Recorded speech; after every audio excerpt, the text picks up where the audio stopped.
तुगलकी फरमान जो हमारे सरकार हैं वो अब आदेश कर दिए कि अब फिर जो है कि ये विद्यालय फिर बंद होगा।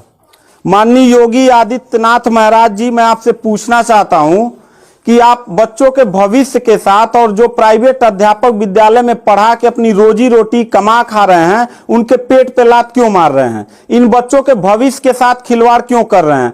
ठीक है, कोरोना अगर बढ़ रहा है, विद्यालय बंद था, पूरे साल में किसी एक अध्यापक ने, किसी एक प्रबंधक ने कभी भी विद्यालय खोलने के लिए कोई धरना प्रदर्शन नहीं किया और हम लोगों ने पूरा सपोर्ट किया।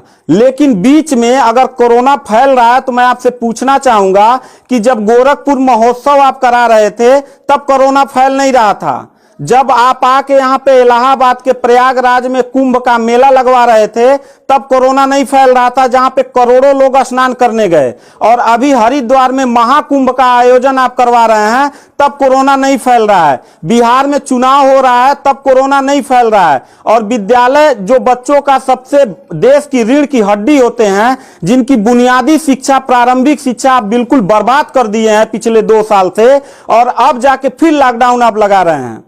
तो आपसे पूछना चाहेंगे कि बच्चों के भविष्य के साथ आप मैच क्यों खेल रहे हैं? ये जितने भी बच्चे हैं, अगर 1 मार्च आप 1 अप्रैल बोले हैं, 1 अप्रैल तक अगर विद्यालय नहीं खुला तो इन सारे बच्चों को लेके मैं रोड पे बैठ जाऊंगा। ये मैं आपको खुला चैलेंज कर रहा हूं, क्योंकि बात सिर्फ मेरे तक का नहीं है, इन सारे बच्चों का भविष्य है और इन सारे बच्चों का भविष्य आप लोग अंधकार में डाल रहे हैं। आप लोग खुद नहीं चाहते हैं कि देश का बच्चा पढ़े, पढ़ के कुछ लायक बने। आप लोग अपना जब रैली निकालना रहेगा, चुनाव रहेगा, तो कोरोना आपके पास नहीं रहता है। और जब आपको लगेगा कि आपके विपक्ष में लोग खड़े हो रहे हैं तो आप कोरोना का ड्रामा करा के विद्यालय को सबसे पहले आप बर्बाद कर रहे हैं। आप बताइए, विद्यालय में आप गोरखपुर जिले में 193 लोगों ने अपने विद्यालय की मान्यता निरस्त करा लिया।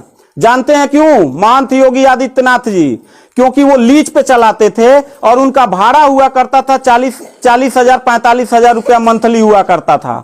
वो भाड़ा न चुकाने के वजह से, चूंकि मालिक को भाड़ा चाहिए, उन लोगों ने अपनी मान्यता निरस्त करा दिया। और सरकारी जो स्कूल है उनकी हालत तो पहले से मतलब खस्ता हो चुकी है।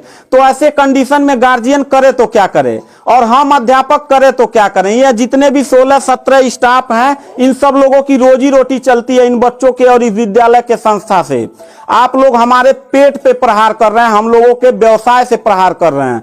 अगर आपको लग रहा है कोरोना है, ठीक है, विद्यालय बंद कर दीजिए, तो आप ये भी अपनी नियत को साफ करिए कि कुंभ का जो मेला, महाकुंभ का लगवाने वाले हैं, उसको भी कैंसिल कर दीजिए। और जो गोरखपुर महोत्सव और गोरखनाथ का मेला लगवा के आप ड्रामा करवा रहे हैं वो भी बंद करवाइए। यानी आप खुद नियम का पहले फॉलो करिए, हम लोग नियम को फॉलो करने के लिए तैयार हैं।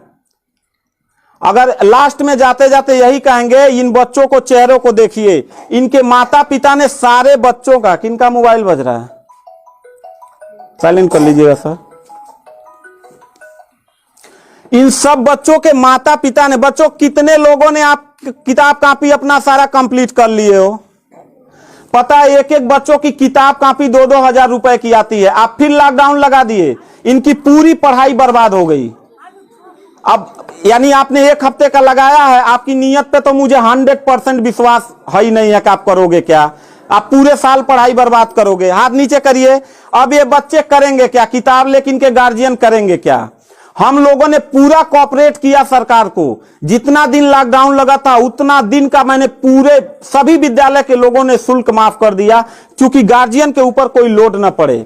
हम लोगों ने टीचरों को पेमेंट नहीं किया, क्योंकि हम लोगों ने जब फीस नहीं लिया तो पेमेंट कहां से करें। हम लोगों ने पूरा सरकार का साथ दिया, जितना हो सकता था सब लोगों ने साथ दिया। लेकिन अब इतनी कंडीशन होने के बाद, विद्यालय खुलने के बाद आप लोग विद्यालय बंद कर रहे हैं, ये बहुत ही गलत कर रहे हैं। और आपका पॉलिटिकल जो फंडामेंटल जिस पे आप चल रहे हैं, कि जिन नियतों पे आपका बर्बाद होने वाला है, मैं लिख के आपको दे दूंगा कि अगर फिर से 1 अप्रैल के बाद, ठीक है, अगर 1 हफ्ते के रोकने के बाद कोरोना भाग जाता तो मतलब 1 हफ्ता आप बंद कर लीजिए, बिल्कुल हम लोग 1 हफ्ता नहीं पढ़ाई कराएंगे।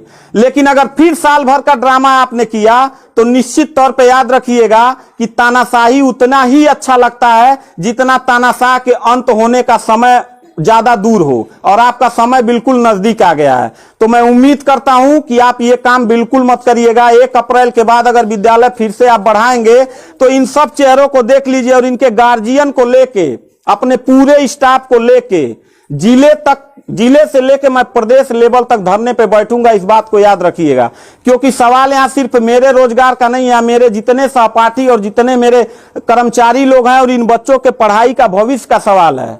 तो मैं इन बच्चों को लेके धरने पे बैठ जाऊंगा और जरूरत पड़ा तो असंवैधानिक भी हो जाऊंगा।